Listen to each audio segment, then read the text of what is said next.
Okay, what's your question? Okay, so as we are in the same industry, right? I also work with love, dating, and relationship people. So I have two situations with single people and one with married. Okay. So single people situation is often, I don't want to date online. I don't want to get to hook up with other friends of friends. I don't want this. I don't want that. If it's meant to be, I'm going to work on myself. Law of attraction, he will show up. I said, but you apply for a job. You work to get a job.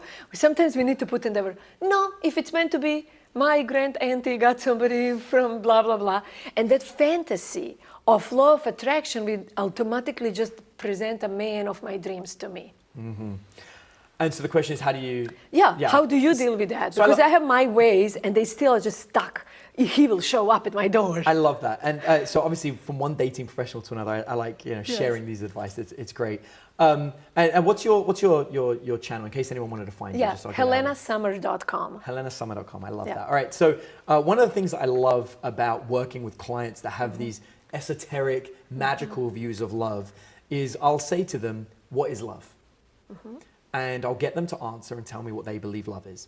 And give me some examples of things somebody might say for that in your experience. It's a feeling, it's a mutual connection, it's when we know each other, it's when we build bigger life. I love it. And I hear all that and then I'll say to them, great. Have you ever had that feeling where there's a mutual connection and then you were wrong?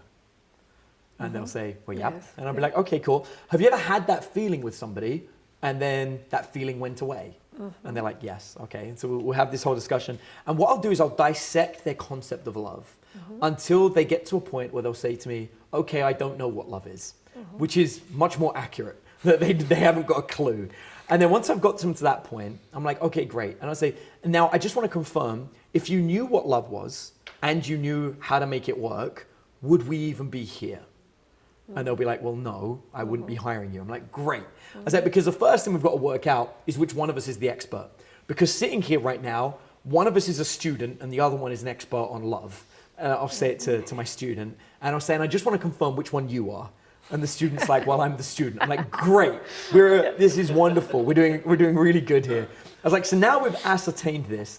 One of the two of us knows exactly what love is. And then I'd say to them, if I said to you that love is an emotion, would you agree with me?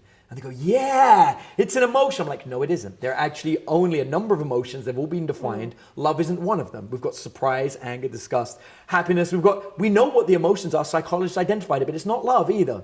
And I only said that to you because I just want to show you, you don't know what love is. Even if I say to you, is this love? You still don't know. You have no clue what love is. And they're like, right. And I go, what would you like? And they go, I'd like love.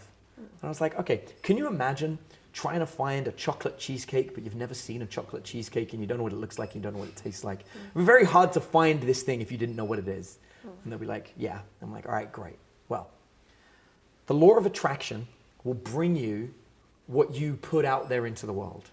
And we've already established that you don't even know what you're putting out there. You don't know what you're doing. You don't know how to do it. So you're not putting it out there at all. So now we've got all this established. Would you like to learn what love is? Would you like to learn how to generate it? And then they're like, yeah, that's what I want. But I don't want to go on Tinder. Yeah. But I don't want to go on Match. Yeah. I don't want. Totally, yeah. And they say that and I go, absolutely, I understand that. And I just want to confirm, do you also not want to be single? And they're like, yeah, I don't want to be single. I go, great, I was like, it's awesome. I was like, look, you don't have to do any one thing, but you are going to have to do something. So I'm going to list you every possible opportunity, and you tell me the one that is least worst. But one of them you're going to have to do. Can we agree on that?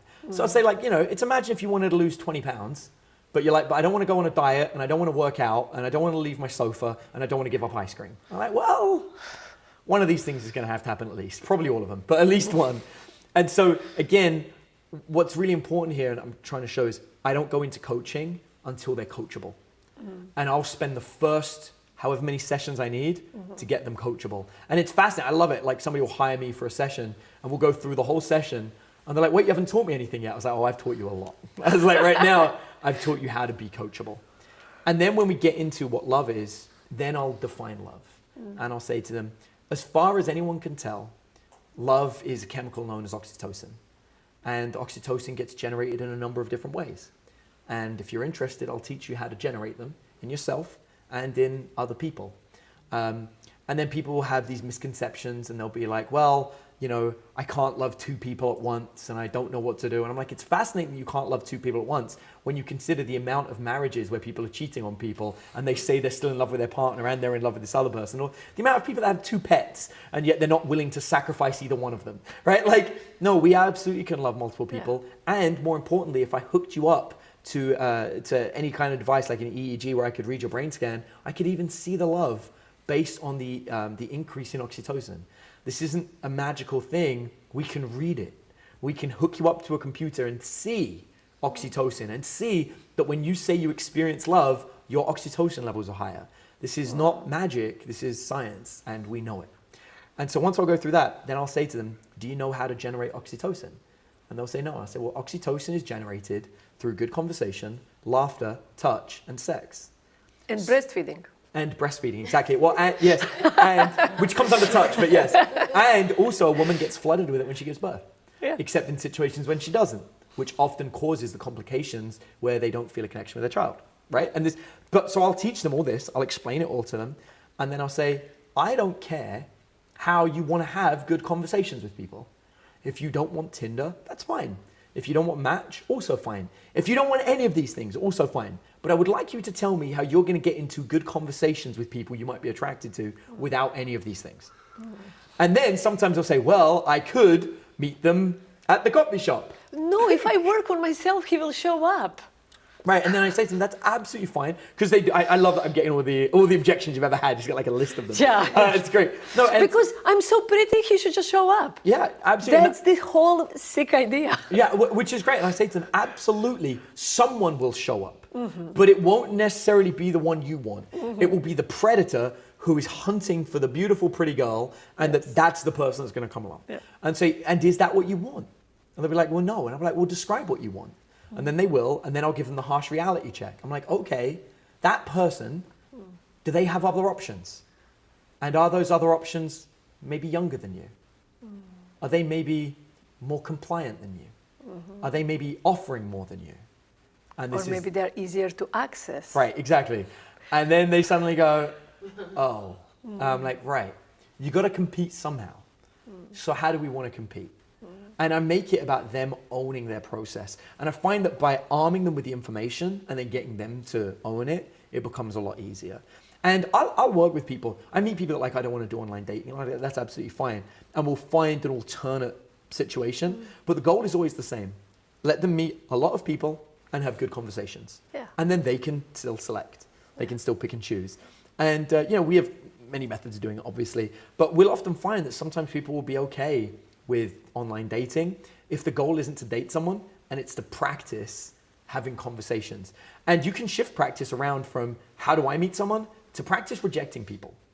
And they'll be like, what? Yeah, I just want you to reject 200 people, but I want you to do it in like the nicest way possible to make them feel okay and to do it in a way that they leave and they feel comfortable leaving. And then what will happen is they'll meet this one and they'll be like, well, I don't want to reject this one. I'm like, what do you mean you don't want to reject that one? We're practicing rejecting right now. You got to reject them. I'm like, do I really have to? Well, you're supposed to. Do you not want to reject them? They're like, no, I don't. I'm like, oh, well, what would you like to do instead? They're like, well, I kind of want to meet this one. I'm like, all right, would you like to learn how to? And they go, yes. And then, so I find that works really well. And I do that a lot with my students. I'm like, we're going to go on a mission to go and get rejected 10 times or to reject someone 10 times or what have you. And then they change their mind on that. That's brilliant because especially that one client I have in mind, she's a high-level lawyer and she really has that idea, and reverse psychology would work like pudding. Awesome. It would be wonderful. Thank you. No problem. My pleasure. Yeah.